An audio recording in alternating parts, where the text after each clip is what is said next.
Now, this is a very common question. The fact that you wake up and you feel very tired after sleeping doesn't mean that you're lazy or doesn't mean that you've not even slept long enough. Now, sometimes your body is just running on empty and your body is just giving you a sign. And when you wake up all the time and you're always tired, it could be due to different things. It could be that you've been overly stressed during the course of the day before you slept, or you've not really been eating well, or you've not been drinking enough water. It could also be that you are not sleeping with the right routine. Maybe you're just always sleeping and scrolling at night before you sleep. And sometimes you could actually be sleeping at the right time, but your sleep is not restful. So, like you're sleeping in a noisy room, or you are sleeping and your mind is racing, or you are sleeping and you're using your phone just before you sleep. Those things can affect your sleep pattern and make you wake up very tired after sleeping. Here's what you can do: drink a lot of water during the day. Pick a particular time for your bedtime. Ensure that your bedtime is consistent. So if you're picking 9 p.m. or 10 p.m., allow it to be consistent over a couple of days so that your body gets to adjust to that time and you can have a better restful sleep. Try to ensure that there's no noise around you when you're about to sleep. Don't use your phone within 1 hour before going to bed. Then also, if you feel like this has been happening over and over and over again, then this is not something you want to keep to yourself. You want to see your doctor, because sometimes your body just tells you signs to get checked so that something bigger doesn't go wrong.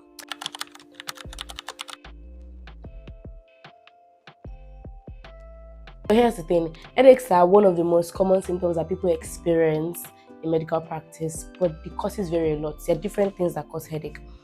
The most common type of headache is the tension type headache, and that's the headache that most people have due to stress. When you've been overly stressed, you can have a tension headache, which is usually like a tight band around your head. It's usually relieved by rest or just taking pain relief. There's another type of headache which we call a migraine. It's a pulsatile headache, so like something that is pumping. It's usually one-sided on one side of the head, and it can be associated with blurry vision. It can be associated with a serious and very, very painful ache around the head. And then we also have a kind of headache that is caused by elevated blood pressure. So for those people that have long-standing hypertension, when their blood pressure is so high, it can cause a headache as well. Then we have a sinus headache. This one is caused when you have nasal congestion. You know, this kind of headache where you feel like the frontal part of your head, like just around your forehead, it's a sinus headache. It's like a pressure kind of headache. Now, all these symptoms have different ways of being managed, but you need to see your doctor when you are consistently having headaches over and over again, when you're having blurry vision associated with the headache, when you are having lightheadedness and you're feeling dizzy when you have those kinds of headaches. If you have any of these symptoms with the headache, then you should see your doctor. But all in all, you take pain relief medications, rest, stay hydrated, and you get really bad, you should see your doctor.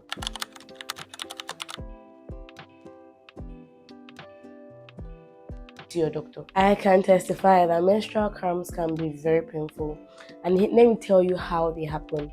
So you know, when you're on your period, right, your uterus, which is your womb, is made of muscles, and during your period your uterus is literally just shedding its lining, the lining of the uterus, which has been engorged waiting for a baby. But when there's no baby, you know, the uterine lining just sheds.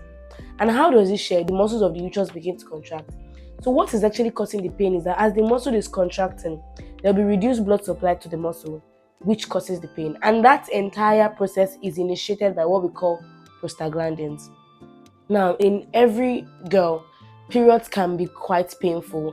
And you know what we can do to relieve period pain when it comes is you can have a warm compress, like you put warm water in a bottle and just use it to massage your abdomen and try to rest, take pain relief, and just, you know, take some rest. But when it becomes very unbearable, such that you can't go to work, you cannot eat, you cannot do anything, you're just locked in bed, then it's no longer exactly normal.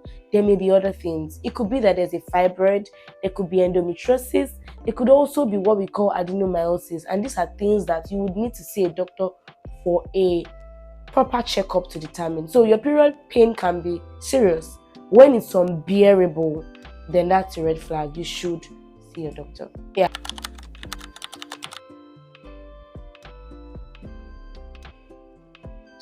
So this is a very good question. Now, PMS and hormonal imbalance can be misconstrued. Now, let me explain. PMS is premenstrual syndrome, and as the name implies, it occurs just before your menstrual period. It's because sometimes your hormones get a little bit distorted. The two culprits are estrogen and progesterone. And then because of that, it could affect your mood. You could have what we call mood swings. You could have cravings. You start to crave some certain things. And it could even increase your libido, right?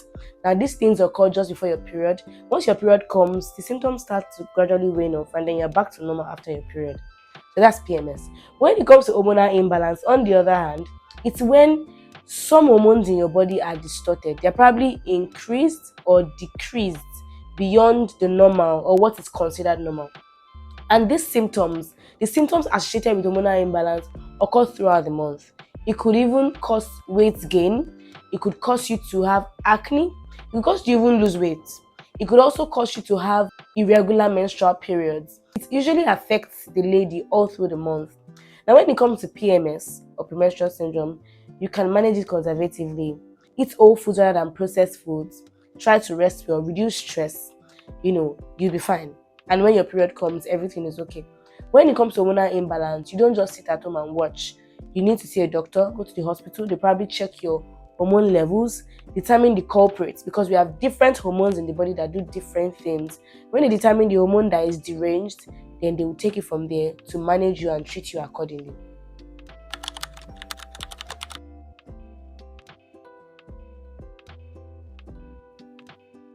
Feeling mentally drained or empty is actually more common than you think, and it's not always depression, right? Sometimes your body is fine, but your brain is overstimulated and just needs to rest.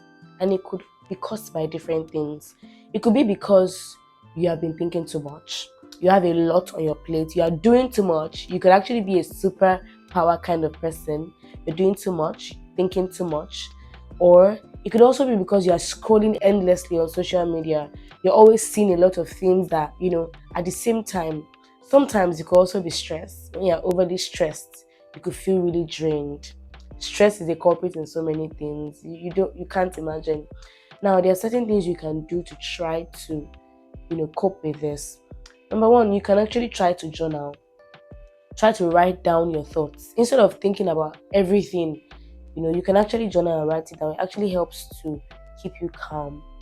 Then learn to take real breaks. Don't just take a break to use your phone. You can actually take a break to just rest, to sleep, to look into thin air. Take real breaks and actually rest. You can even take a break to swim, to do something you love. Another thing you can do is to take walks. During your breaks, you can take a walk, move around, just get your body moving. And if you feel really, really drained, you've tried all of this and nothing is working, you need to talk to somebody.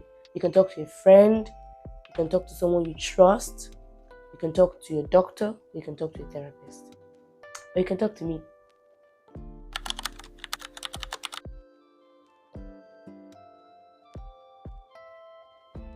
So, irregular periods is not something that you just brush by the side. You need to pay attention to it. And here are different things that could be contributing to why your periods are not balanced. Number one is stress. You see this stress thing, we can't overemphasize it. When you are overly stressed, it affects your hormones because the stress hormones become more increased. It affects your entire cycle. So you can have your periods become irregular during those times. It could also be due to hormonal issues. Now, hormonal issues could be from PCOS or from thyroid problems. Now, PCOS occurs when you have increased male hormones in your body. So instead of you to have there's a level of testosterone and androgens that the female has. When it's more than the normal, you now start to have male features like a deep voice, male pattern of hair, irregular periods. Some people now start to develop mustache and all of that. We call it hirsutism, so PCOS. Then there's thyroid problems. Now, thyroid problems could cause irregular periods, either hypo or hyperthyroidism. Another thing that could cause irregular periods is sudden weight changes. When you suddenly gain a lot of weight, when you're eating too much, you gain a lot of weight, and you suddenly lose weight because you are overly dieting. Both can affect your periods. Now, the thing with irregular periods is that if you just ignore it, you may not allow us to pick things like fertility issues and hormonal issues early in time. And that's why you need to be tracking your periods. And there's a very simple way to track your periods. You can track your periods using an app. There's this Flow app, it's very popular. There are many other apps you can find on app stores. You can use it to track your periods, or you can even use a simple journal. What are the things you should take note of? The day your period starts, the day the period ends, the start of the next period, how heavy your flow is, how light your flow is, and you could also even talk about how painful and what part of your cycle is really painful. And if you notice that your period is irregular over a period of 3 months, don't stay at home, don't talk to a friend, see a gynecologist. See a gynecologist.